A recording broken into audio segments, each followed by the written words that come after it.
Là, je veux vous lire l'épître 3, en dehors de tout ce que j'ai déjà écrit. Et depuis que Dieu m'a donné la compréhension qu'en réalité c'était des épîtres aux chrétiens que j'écrivais pour le corps de Christ en général, j'ai commencé par parler d'épîtres. Mais je peux aussi faire des prédications où je donne des titres particuliers. Mais en général, comprenez que toutes mes prédications sont des épîtres. Voilà. Je vous le rappelle. Donc, ici, je peux appeler ça épître 3. Voilà. C'est comme vous voulez. Le plus important, c'est d'écouter toutes mes prédications et de tirer toutes les leçons qu'on peut tirer. Alors, je vous dis que lire la Bible est meilleur que lire tous les livres du monde. Parce que toute autre forme de lecture, en dehors de la lecture de la Bible, est distraction. Dieu n'est pas opposé à l'information, à l'actualité. Le problème, c'est que l'excès en tout est nuisible, sauf dans les choses de Dieu et la recherche de la connaissance de Dieu lui-même. Que la Bible, ce livre de vie, ne s'éloigne jamais de toi, nous conseille le Seigneur. Nous devons chercher le royaume de Dieu dans la Bible, les enseignements bibliques, les jeûnes, les prières, les louanges, les adorations, les retraites spirituelles, les écritures spirituelles. On peut s'adonner à l'écriture des choses spirituelles, l'écriture des épîtres par exemple, l'écriture des méditations spirituelles, l'écriture des prières spirituelles, l'écriture des chansons spirituelles. Tout cela, c'est bon pour la santé. C'est bon pour l'esprit, en dehors du bien que nous devons faire partout. Et des choses que nous ne devons pas faire, c'est-à-dire la colère, l'offense, l'hypocrisie, l'orgueil, les calomnies, l'ingratitude, les hauteurs, les fiertés, toutes ces choses. Les impuretés, s'abstenir de toute forme d'impureté et d'idolâtrie. Bien-aimés, nous devons éviter tout ça. Que la Bible, ce livre de vie, ne s'éloigne jamais de toi, nous conseille le Seigneur. Jamais. C'est la bonne connaissance qui donne la vie. C'est la bonne connaissance aussi qui donne de vite trouver le royaume de Dieu et sa justice. Qu'est-ce que la justice du royaume de Dieu? Ce sont les préceptes et commandements du Seigneur Jésus-Christ de Nazareth qui est lui-même le royaume de Dieu, parce que le roi d'un royaume est le royaume lui-même. Le régent d'un royaume est aussi appelé du nom de ce royaume. Le juge vous dira, je suis la loi, je suis le tribunal. Le roi de France disait avant, je suis la France. Et tous les autres royaumes appelaient généralement le roi de France la France. Quand un roi vient dans un pays, tel que par exemple la reine d'Angleterre qui vient aux États-Unis ou qui vient dans un pays, on dit l'Angleterre est venue à nous. Quand le roi d'un pays tel que le Maroc vient en France, on dit le Maroc est venu en France. C'est du français. Est-ce que vous voyez un peu? Voilà, donc ça c'est quelque chose que vous devez comprendre. Et c'est pourquoi le Seigneur Jésus avait l'habitude de dire le royaume de Dieu est au milieu de vous. Le royaume de Dieu est au milieu de vous. Parce que c'est lui le royaume de Dieu. Premièrement, avant toute autre compréhension. Je sais qu'il y a d'autres dénominations chrétiennes qui disent que le royaume de Dieu est au milieu de nous et que le Seigneur est déjà au milieu de nous. Parce que le royaume de Dieu est au milieu de nous, bien si on ne le voit pas. Et que l'enlèvement doit être regardé comme une forme d'agrément, une forme d'approbation divine. Ça, c'est le type de révélation que ces personnes ont reçu. Et ce n'est pas totalement faux. Même si c'est aussi discutable. Mais une chose est claire, Jésus est tout le temps au milieu de nous. Une chose est claire, Jésus, le royaume de Dieu, est au milieu de nous. Une chose est claire, nous sommes en cohabitation avec un monde, beaucoup de mondes spirituels que nous ne voyons pas dans notre monde visible. Donc, tout est possible. Et même si on va être enlevé dans les airs, il faut d'abord être agréé par Dieu. Et en cela, leur façon de penser n'est pas totalement fausse. Mais peu importe ce qu'on dit, c'est ce jour-là qu'on saura vraiment ce qui va se passer et comment les choses vont se passer réellement. Est-ce que vous voyez? Donc, on n'a pas besoin de fouetter un chat pour ça. Le plus important, c'est d'être prêt à tout moment. Peu importe le type de figure ou le cas de figure qui va se présenter, pour faire partie de ceux qui seront agréés par le Seigneur Jésus-Christ de Nazareth. C'est ça le plus important. Tout le reste n'est que commentaire et procédure. Est-ce que vous voyez, bien-aimés? Voilà. Si, par exemple, le roi d'un royaume est capturé, c'est tout le royaume qui est capturé, selon les lois de la royauté. La déportation d'un roi est la déportation de tout le royaume et de tous les sujets du roi. Aussi longtemps que le roi d'un royaume n'est pas mort, le royaume est toujours souverain et vivant. C'est pourquoi les rois sont toujours très protégés, au péril de la vie de milliers de personnes au sujet. Vous voyez? Vous allez vous demander, mais pourquoi il est en train de nous parler des royaumes? Il y a beaucoup de choses dans ce qu'il dit qu'on connaît. Mais est-ce que ça ne vous fait pas bizarre que nous ne sommes plus beaucoup dans le monde sous le principe de la royauté et que nous vivons maintenant dans les républiques? Mais pourtant, Dieu parle toujours du royaume de Dieu, le royaume des cieux, et maintient cette appellation, cette désignation, alors qu'il peut maintenant parler de république des cieux et république de Dieu, puisqu'on a presque tout changé. C'est là que vous allez comprendre que Dieu a maintenu ces royaumes qui existent là encore pour vous montrer seulement qu'il est important que vous compreniez les fonctionnements du royaume, parce que ce sont les royaumes qui sont divins, pas les républiques. Les républiques sont des trafics pour dénaturer les royaumes, parce que les lois des républiques ne sont pas pareilles que les lois des royaumes. Plus on maîtrise les lois des républiques et plus on s'éloigne des lois des royaumes, et il y a quelque chose de capital qu'on occulte et qui finit par nous être caché, c'est comment va fonctionner le royaume des cieux dans lequel nous allons vivre, le royaume de Dieu dans lequel nous allons vivre. Et c'est ce à quoi Satan s'attelle, pour nous cacher cette réalité afin de nous laisser croire que nous sommes tous pareils, pour qu'on continue toujours de manquer de respect aux serviteurs de Dieu, manquer de respect à tout ce qu'on veut, qu'on continue par paresser et faire tout ce qu'on veut pour être surpris à la fin des temps, si on n'est pas bien sûr jeté dans les temps de feu et de soufre, qu'on vive comme un SDF ou un bohémien ou un vagabond. Et c'est pourquoi Dieu s'attelle à vous rappeler, à rafraîchir votre mémoire avec les lois des royaumes. Parce que c'est ça la vérité. La République est une construction humaine. Le royaume est une construction divine.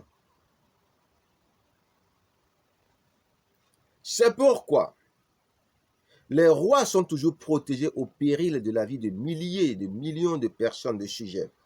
Pour instaurer une république en France, on a dû décapiter le royaume en décapitant le roi de l'époque. C'est comme ça que ça fonctionne. On peut permettre une abdication, une déportation si on est gentil, si on a affaire à des gentils. Quand on a affaire à des conquérants comme l'Éternel, c'est encore un peu plus drastique. Amalek en sait quelque chose avec le peuple de Dieu. Cette expression « ne crains pas Amalek », pose tes deux pieds sur ton canard, doit nous dire quelque chose. Et quand il a plu à Dieu de régler le compte d'Amalek, ouais, Dieu a demandé de tout vouer pas interdit, de tuer tout ce qui respire et de tout détruire de son royaume, qu'il n'en reste même pas une seule pierre pour se souvenir qu'il y a eu quelque part un tel royaume. Oui, c'est la solution finale pour toutes les personnes incorrigible. Pour le diable, un chrétien doit être voué par interdit. C'est pourquoi je vous disais que Satan ne peut jamais aimer les hommes. Aucun démon ne peut aimer les hommes, à plus forte raison les chrétiens. Les chrétiens sont même ce qu'on appelle la bête noire des démons et de Satan. Parce que Dieu nous a donné le pouvoir de marcher sur eux, de les dominer, de leur faire ce qu'on veut. Et j'en sais quelque chose. J'ai une autorité spirituelle qui va au-delà de celle de Satan. Et Dieu m'a clairement dit, si je ne t'avais pas donné une autorité pareille, Satan allait te bouffer comme des Kellogg's. Est-ce que vous voyez? Pour le diable, un chrétien doit être voué par interdit. L'entité spirituelle implacable, chargée de vouer les chrétiens par interdit, ce sont les portes du séjour des morts et la mort. Le corps du Christ ou l'église de Jésus-Christ est non comestible par la mort, est indestructible par la mort. Le corps du Christ est trop gros pour être digéré par la mort. C'est le corps du Christ qui a mandat pour digérer la mort, pour prévaloir sur les portes du séjour des morts. Le Créateur peut détruire la créature, aussi monstrueuse et redoutable soit-elle, parce qu'il contrôle tout et est conscient de ce que la créature peut l'engloutir s'il ne fait pas attention. Notre Créateur est attentif à tout et conscient de tout. Zéro surprise pour le Créateur. Nul ne peut prendre le Créateur par surprise au dépourvu. Quand la mort aura fini son magnifique boulot, elle sera jetée dans les temps de feu et de soufre, parce qu'elle a outrepassé ses droits, ses prérogatives. Ce serait une bonne punition pour elle, pour la remercier pour ses bons et loyaux services, une forme d'humour, et aussi pour la punir pour sa perfidie, sa sournoiserie. Ne voulait-elle pas tout engloutir sur son passage, y compris son Créateur? La mort n'a point de pouvoir sur un enfant de Dieu, parce qu'elle va le vomir tôt ou tard. Comme elle a vomi le Seigneur des Seigneurs, le Roi des Rois, selon Dieu et selon les hommes. Je vais nommer Jésus-Christ de Nazareth, le Dieu de gloire, le Tout-Puissant. J'espère que la mort connaîtra l'amertume de la mort. Ainsi, elle saura tout le mal qu'elle a fait à notre Dieu de gloire en le faisant mourir à la croix. Oui, la mort a touché à la prunelle des yeux de l'Éternel, c'est-à-dire à l'homme en général, et plus particulièrement le peuple de Dieu, les enfants de Dieu. Nul ne peut vouer le Créateur par interdit, mais le Créateur peut vouer les peuples qu'il veut par interdit, et rien ne peut s'opposer à cela. Le roi Saül avait reçu pour ordre de vouer par interdit tout un peuple. Il a préféré faire des tris au lieu de tout exterminer. Cela lui a coûté son trône et le génocide de son peuple sous la reine Esther. Heureusement que Dieu a toujours plusieurs plans de secours. Dieu ne fait rien pour rien. Il a toujours une bonne raison de faire ce qu'il fait. La mort ne peut rien contre l'Église parce qu'elle ne peut rien contre le roi du royaume de Dieu qu'on appelle l'Église. L'Éternel est le nom du roi du royaume de Dieu qu'on appelle l'Église, de Jésus-Christ le glorieux tout-puissant ou le tout-puissant Dieu de gloire. Aussi longtemps que le roi est imprenable, tantôt d'une manière, tantôt d'une autre, son royaume sera aussi imprenable, tantôt d'une manière, tantôt d'une autre. Un royaume dans lequel seul le roi est éternel posera beaucoup de questions sur la nature du roi de ce royaume. En tout cas, dans le royaume de Dieu, tout le monde vivra pour l'éternité. Il ne sera plus nécessaire de chercher à se reproduire, à renouveler son espèce dans le royaume de Dieu, puisqu'on est éternel. Après la résurrection du Seigneur Jésus-Christ, il a prêché sur le royaume de Dieu pendant plusieurs jours. C'est pour nous montrer que ce qui est important, c'est de connaître maintenant tout ce qu'il y a à savoir sur le royaume de Dieu, puisqu'il est maintenant vivant pour l'éternité. et que le royaume de Dieu est aussi vivant pour l'éternité, affermi pour toujours. Est-ce que vous comprenez? C'est pour nous montrer, bien sûr, que ce qui est important, c'est de connaître maintenant tout ce qui concerne le royaume de Dieu. C'est important. L'organisation des structures du royaume de Dieu dans le corps de Christ, Jésus-Christ de Nazareth, est très important. Écoutez franchement, je m'en fous de où se trouve le royaume des cieux. Que le royaume des cieux soit au milieu de nous, qu'il soit dans les profondeurs, qu'il soit au ciel, qu'il soit quelque part, ce n'est pas là le plus important. Qu'il soit au ciel, comme son nom l'indique, ou qu'il soit en Jésus-Christ de Nazareth, que rien ne peut contenir en réalité. Ce n'est pas là le plus important.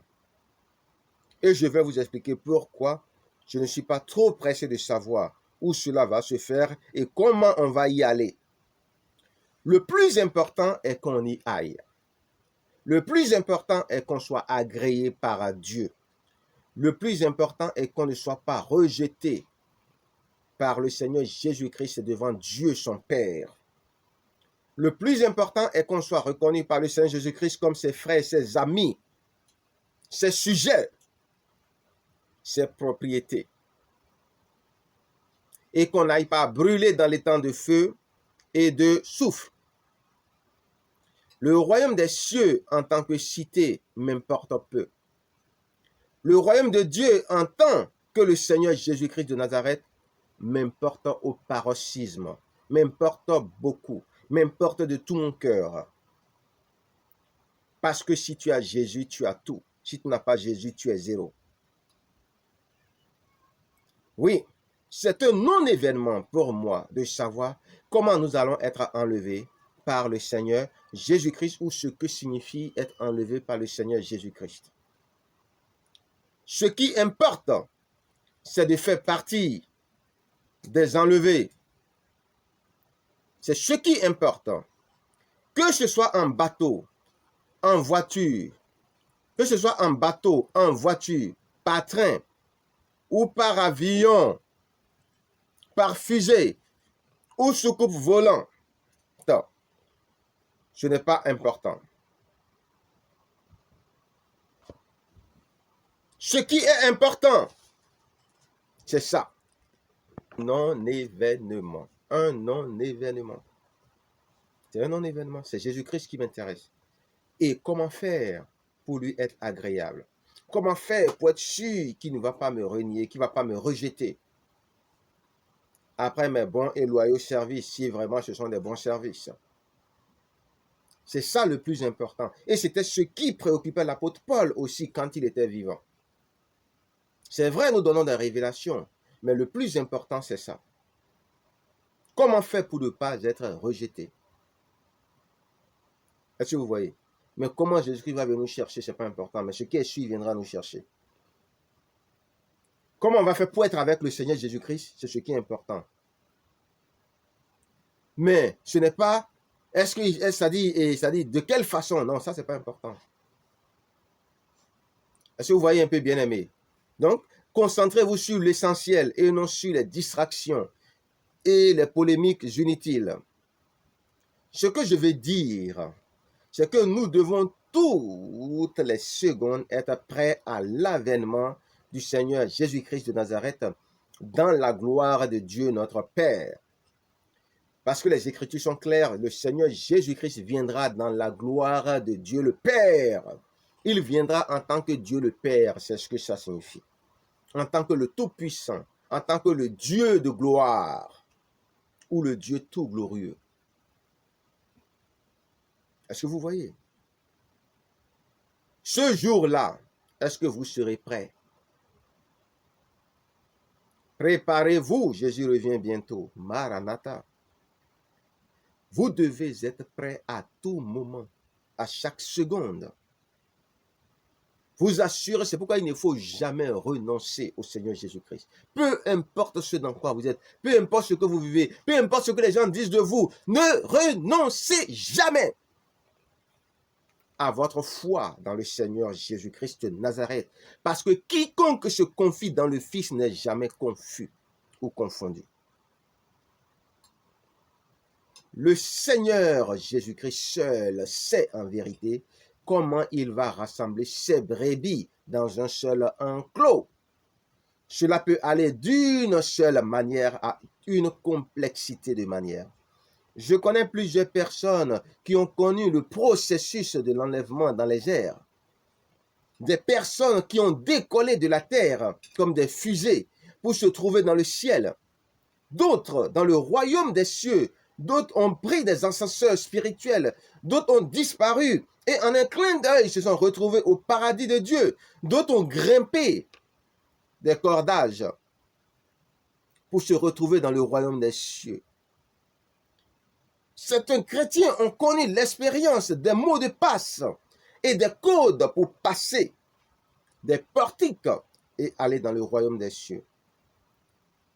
Tout cela suffit pour comprendre qu'il n'y aura pas une seule manière, mais plusieurs manières de procéder du Seigneur. Parce que le Seigneur a en réalité une infinité et une variété de manières de rassembler son troupeau.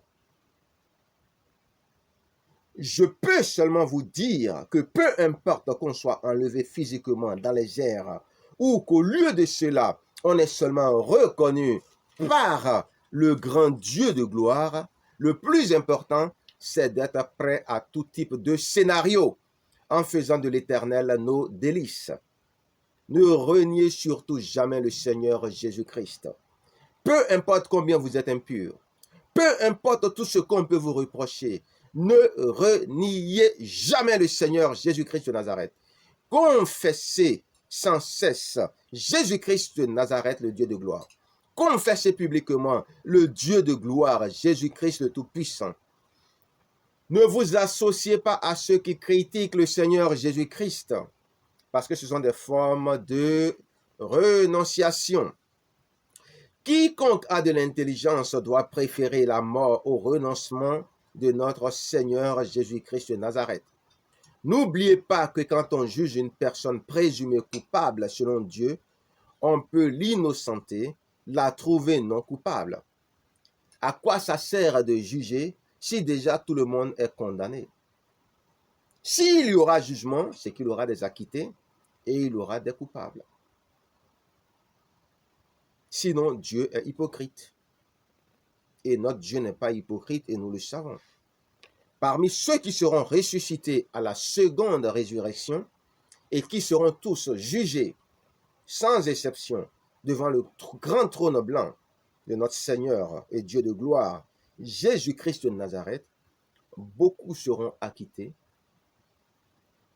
et d'autres seront condamnés à l'étang de feu et de soufre par beaucoup d'amendements divins que certains hommes connaissent déjà, parce que eux aussi, ce sont des juges établis par Dieu et qui feront partie de ceux qui vont juger les esprits impurs, les anges déchus et d'autres hommes aussi.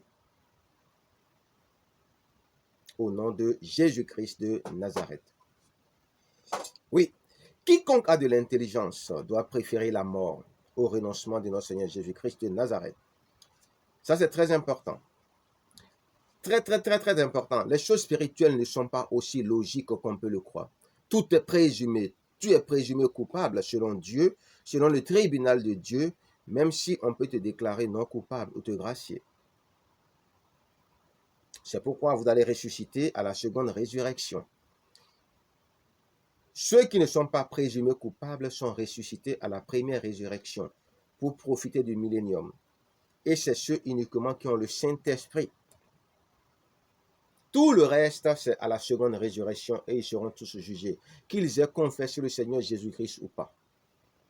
Mais ils seront certainement acquittés parce que le Seigneur Jésus leur a donné sa parole. Est-ce que vous voyez un peu? Le Seigneur Jésus-Christ de Nazareth donnera aux juges saints et au Seigneur de faire grâce ou de refuser la grâce divine à qui ne remplit pas les conditions d'acquittement par grâce divine. C'est-à-dire quoi? Je vous ai déjà expliqué dans certains enseignements que tous ceux qui sont établis par Dieu comme faisant partie de la royauté divine, par grâce et par décision divine et non par mérite, seront aussi regardés comme des seigneurs. Un roi établi par Dieu est un seigneur. Oui, un père des nations qui est aussi déjà un roi avant que d'être père des nations est aussi un seigneur. Et que c'est pour cela que Jésus-Christ est le Seigneur des seigneurs. Ça n'a rien à voir avec les rois de la terre, même si on peut les ajouter pour fermer les seigneuries. Est-ce que vous voyez un peu ce que je veux dire? On parle d'amendement divin pour gracier les présumés coupables.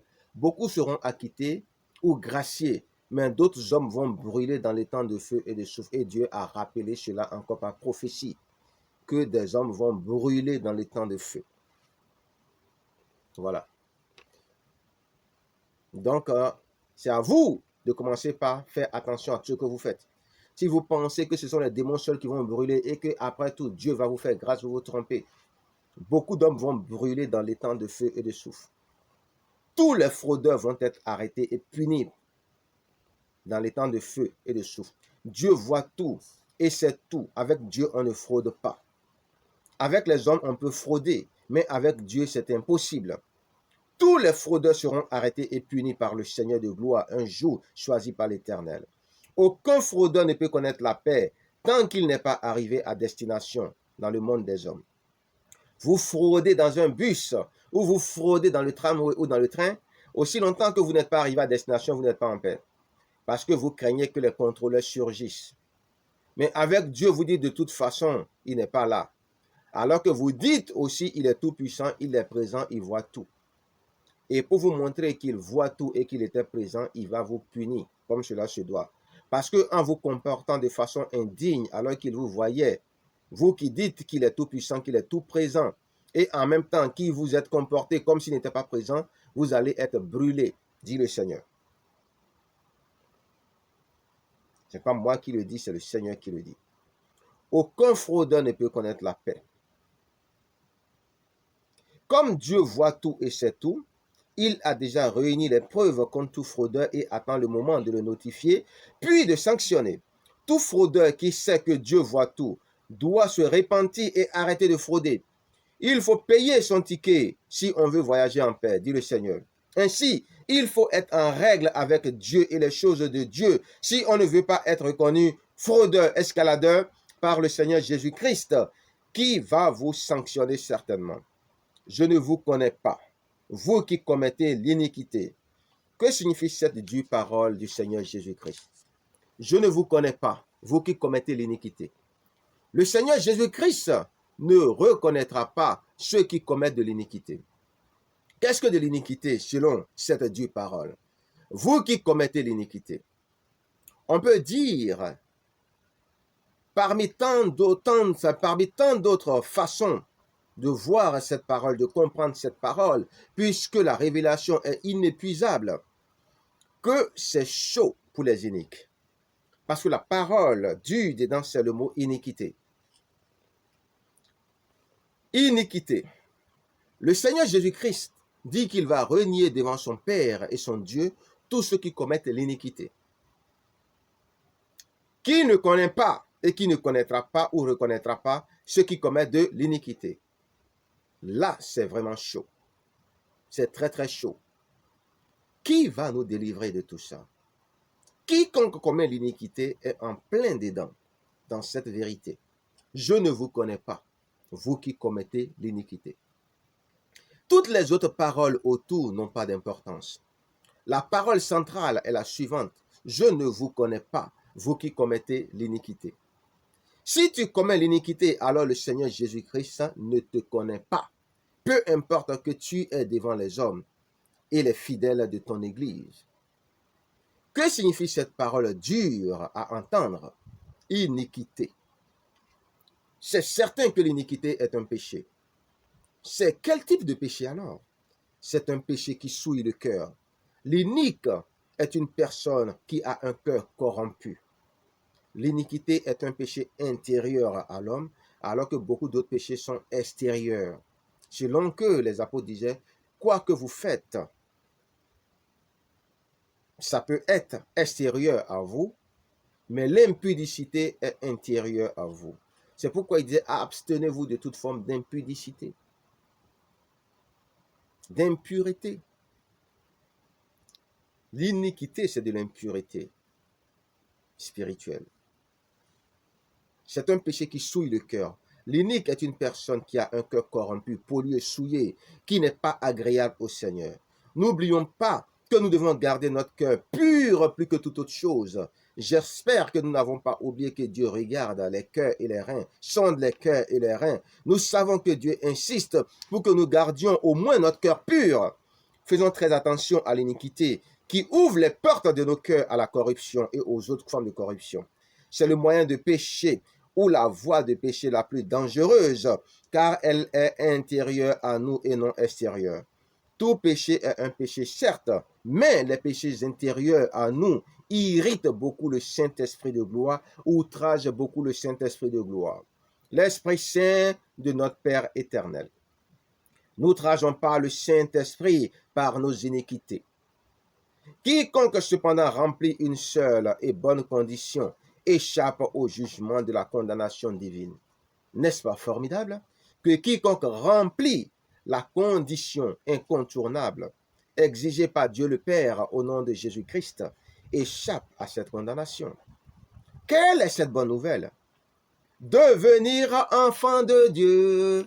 Quand vous devenez enfant de Dieu, vous ne commettez pas en réalité de l'iniquité. Tout vous est permis, mais tout ne vous est pas utile. Vous échappez à la condamnation de l'iniquité. Vous n'êtes plus regardés comme des iniques parce que le sang de Jésus-Christ, le sang précieux de notre Seigneur Jésus-Christ vous recouvre. Et quand Dieu vous regarde, il ne voit pas vos iniquités, mais il voit seulement le sang de Jésus-Christ. C'est Dieu qui l'a révélé.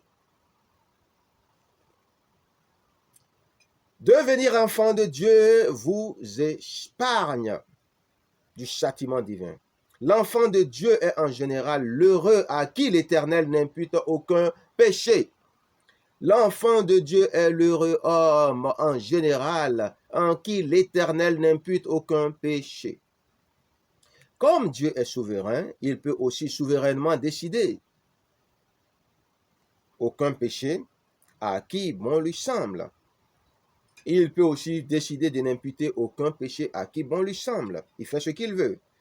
Puisqu'un péché est un péché et que l'iniquité, c'est de l'iniquité, Dieu appelle chaque chose par son nom.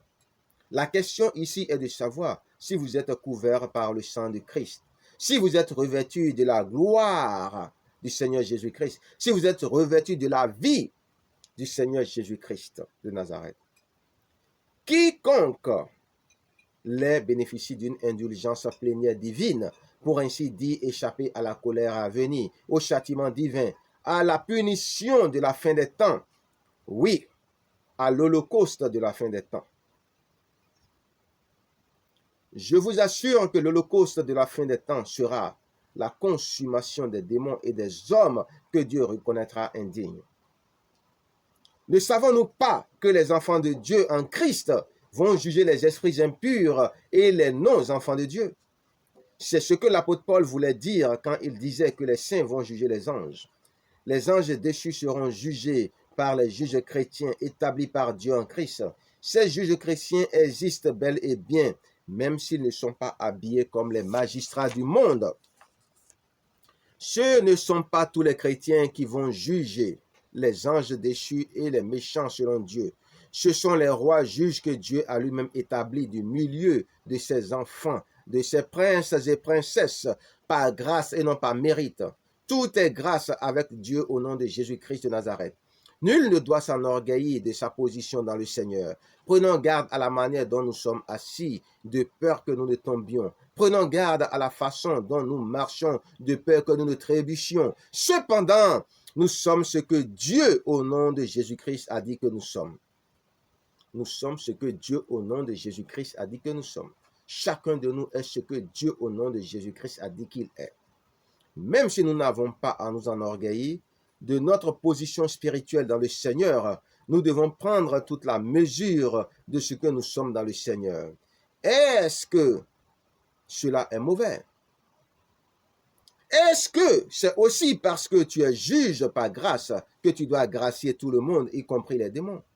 Tout le monde sait que le magistrat ou juge est craint par ceux qui agissent mal, qui se comportent mal. Le magistrat doit faire ce qu'il a à faire parce que Dieu dit que l'autorité, le chef doit punir les coupables vrais et non les innocents. Ce n'est pas parce qu'on ne mérite pas notre position dans le Seigneur, qu'on a notre position dans le Seigneur par grâce, qu'on doit avoir la faiblesse de faire ce que nous avons à faire au nom de Jésus-Christ de Nazareth. Ce que nous avons à faire, faisons-le bien au nom de Jésus-Christ de Nazareth, a dit le Seigneur. Dieu le Tout-Puissant n'est-il pas capable d'enlever les chrétiens dans les airs? Y a-t-il quelque chose qui soit impossible à Dieu? Dieu fait ce qu'il veut. Et Dieu est tout-puissant pour faire tout ce qu'il veut. Ne réduisons pas la toute-puissance de Dieu. Nous qui disons que Dieu est tout-puissant. Pourquoi tant de doutes? Pourquoi dire que Dieu est tout-puissant? Pourquoi dire que Dieu est le tout-puissant et après douter de sa capacité à enlever à la seconde à la fois tous les hommes qui lui sont agréables? Est-ce que cela est impossible à Dieu le Tout-Puissant? Laissez-moi vous révéler la profondeur de cette parole. Ce ne sont pas tous ceux qui disent Seigneur, Seigneur, qui entreront dans le royaume de Dieu. Je vous pose la question, qui peut entrer dans le royaume de Dieu? Quelles sont les conditions que la Bible fixe pour entrer dans la joie de Dieu? À quel moment on sait qu'on est dans le royaume de Dieu? Moi, je vous dis que c'est de son vivant qu'on sait qu'on est sauvé en Christ.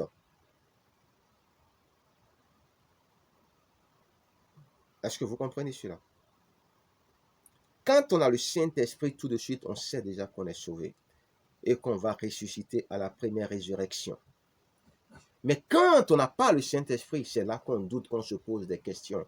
Et pour ce genre de personnes qui ne sont pas sûres qu'elles ont le Saint-Esprit, je vous dis, gardez toujours la foi et ne renoncez jamais au Seigneur Jésus-Christ. Et vous serez sauvés, parole d'apôtre. Même si c'est à la seconde résurrection. Oui, c'est une vérité. C'est une très grande vérité. Oui. Vous savez que le christianisme est la seule religion, le seul royaume de Dieu où on peut connaître son salut avant que de mourir. Si quelqu'un en Christ ne sait pas s'il sera sauvé avant de mourir, c'est qu'il sera alors jugé. Ça c'est sûr, comme tous les croyants et les non-croyants des autres religions. On doit faire de l'Éternel nos délices, chercher la justice de Dieu, afin que le grand juge nous notifie, tantôt d'une manière, tantôt d'une autre, notre salut avant notre mort.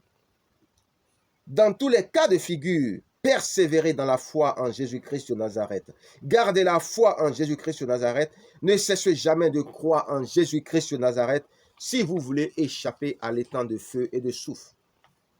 Quiconque ne perd pas sa foi en Jésus-Christ de Nazareth sera sauvé tôt ou tard. Dans tous les cas, il ne connaîtra pas le châtiment du feu. Parole d'apôtre et de père des nations. La seule chose qu'il ne faut jamais faire, c'est de régner le Seigneur Jésus-Christ de Nazareth. Que vous êtes content de Jésus-Christ ou pas, là n'est pas le problème. Peu importe vos frustrations, certainement causées par le manque de connaissances, il ne faut jamais maudire Dieu de peur de mourir à jamais. Vous vous souvenez que Satan voulait, de ce que Satan voulait faire à Job? Est-ce que vous vous souvenez de ce que Satan voulait faire à Job? Le plus intègre des hommes, Satan a voulu faire à Job ce qu'il a fait à Adam. Adam, notre patriarche. Il a fait en sorte que la femme de Job vienne dire à Job, maudit Dieu et meurt. La femme possédée là, elle a voulu induire Job dans des problèmes. Eh ouais, faites comme Job, peu importe vos tribulations dans le Seigneur. Sachez que les tribulations sont nécessaires pour entrer dans la joie de Dieu, dans la gloire de Dieu, dans le royaume de Dieu. Les persécutions ou tribulations ne sont pas les mêmes pour tout le monde. Les ouvriers de la 11e heure ont plus de grâce que les ouvriers de la première heure. On parle de grâce profonde. Quand les ouvriers de la première heure voient les ouvriers de la 11e heure, ils les regardent comme des plaisantins qui ne seront pas sauvés à tort. Parce que justement, ils ont le sentiment qu'ils ne servent à rien, qu'ils ne font rien. Alors que Dieu fait ce qu'il veut. C'est lui, souverainement, qui a décidé d'avoir des ouvriers de la première heure et d'avoir aussi des ouvriers de la 11e heure. Et je suis conscient et je reconnais que les ouvriers de la première heure travaillent beaucoup plus que les ouvriers de la 11e heure et sont beaucoup plus persécutés que les ouvriers de la 11e heure. Mais Dieu dit qu'il fait ce qu'il veut, qu'il est souverain et que c'est sa façon de manifester sa souveraineté, même s'il donnera et aux ouvriers de la 11e heure et de la première heure la même récompense, le même salaire. C'est son salaire, c'est son argent, ce sont ses biens éternels, il fait ce qu'il veut. Est-ce que c'est clair pour nous? Donc, essayez d'éviter de vous faire avoir avec ça. Même si vous avez le sentiment que la personne ne fait pas grand-chose, assurez-vous au moins qu'il s'agit d'un ouvrier de la 11e heure ou d'un ouvrier de la première heure avant de vous prononcer. Jésus-Christ vous demande, est-ce qu'il n'a pas le droit de sauver qui il veut sauver, comme il veut le sauver? Au même titre que vous, même si vous avez été plus persécuté qu'eux. Regardez, moi, la situation que je vis en France, c'est du paradis devant ce que nos frères d'Asie vivent, devant ce que nos frères de d'autres pays vivent, dans les pays arabes, dans les pays de l'Inde, dans les pays de l'Asie. Les gens sont sérieusement persécutés. Et dans d'autres pays africains. Nous sommes quoi? Nos souffrances, c'est du gâteau. Nos souffrances, c'est du pain béni. Nos souffrances, c'est la rigolade, la plaisanterie, à côté de ce que ceux-là vivent. Mais ce sont les ouvriers de la première heure. C'est pourquoi ils souffrent de cette façon, pour la gloire du Seigneur, avant que d'entrer dans le paradis. Donc, regardez le pays dans lequel Dieu vous fait atterrir, pour savoir si vous êtes des ouvriers de la première heure ou de la 11e heure. Et soyez reconnaissants à Dieu de cela. Mais priez aussi pour ces ouvriers de la première heure qui sont en train de souffrir le martyre, souffrir beaucoup de choses pour la gloire de Dieu. Parce que tout est immérité. Est-ce que vous avez compris, bien-aimés dans le Seigneur? Voilà. Faites comme Job. Faites comme Job. Accusez de folie les personnes qui veulent que vous maudissiez Dieu parce que vous souffrez. Et que Dieu a le sentiment de ne pas lever le petit doigt pour vous. Satan est derrière ce genre de choses.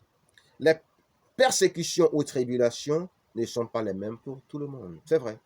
Ce n'est pas parce qu'on est moins persécuté et qu'on travaille moins dur que les ouvriers de la première heure qu'on n'aura pas le même salaire. C'est Dieu seul qui en décide souverainement.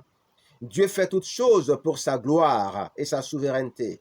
Les 12 apôtres de Jésus-Christ étaient des ouvriers de la première heure, alors que l'apôtre Paul et d'autres étaient des ouvriers de la 11e heure. Ça peut paraître injuste selon la chair, mais Dieu fait ce qu'il veut comme il veut pour manifester son libre arbitre et sa souveraineté. Qui sommes-nous pour juger Dieu? Que savons-nous des desseins de l'Éternel? Les desseins de l'Éternel, que savons-nous? Qu'en savons-nous? N'ayons pas l'audace d'obscurcir les desseins de l'Éternel. Ne parlons pas de merveilles qui nous dépassent. Taisons-nous et laissons le Tout-Puissant, Jésus-Christ de Nazareth, nous instruire à la gloire de Dieu le Père, dans la gloire de Dieu le Père et pour la gloire de Dieu le Père. Parlons de merveilles qui ne nous dépassent pas. Parlons de ce que nous savons. Rendons témoignage de ce que nous avons vu ou vécu, conseille le Seigneur Jésus-Christ. Tout justifié par Dieu est aussi sanctifié par Dieu. Tout justifié par Dieu est aussi sanctifié par Dieu. Si Dieu vous justifie, il vous sanctifie et vous avez droit au royaume. Et vos iniquités ne vous sont pas imputées à justice. Le Seigneur Jésus ne vous dira pas, je ne vous connais pas, vous qui commettez l'iniquité. quiconque reconnaît le Seigneur Jésus-Christ comme Seigneur et Sauveur personnel échappera au jugement de l'iniquité. Peu importe que ce soit à la première résurrection qu'il est ressuscité ou à la seconde résurrection. Quiconque a le Saint-Esprit est saint et peut de son vivant aller au ciel en esprit. Quiconque a le Saint-Esprit est saint et peut aller au ciel de son vivant. Bien-aimé, je vais m'arrêter là et je serai pour un autre épître de l'apôtre Guilibi aux chrétiens. Ciao, ciao.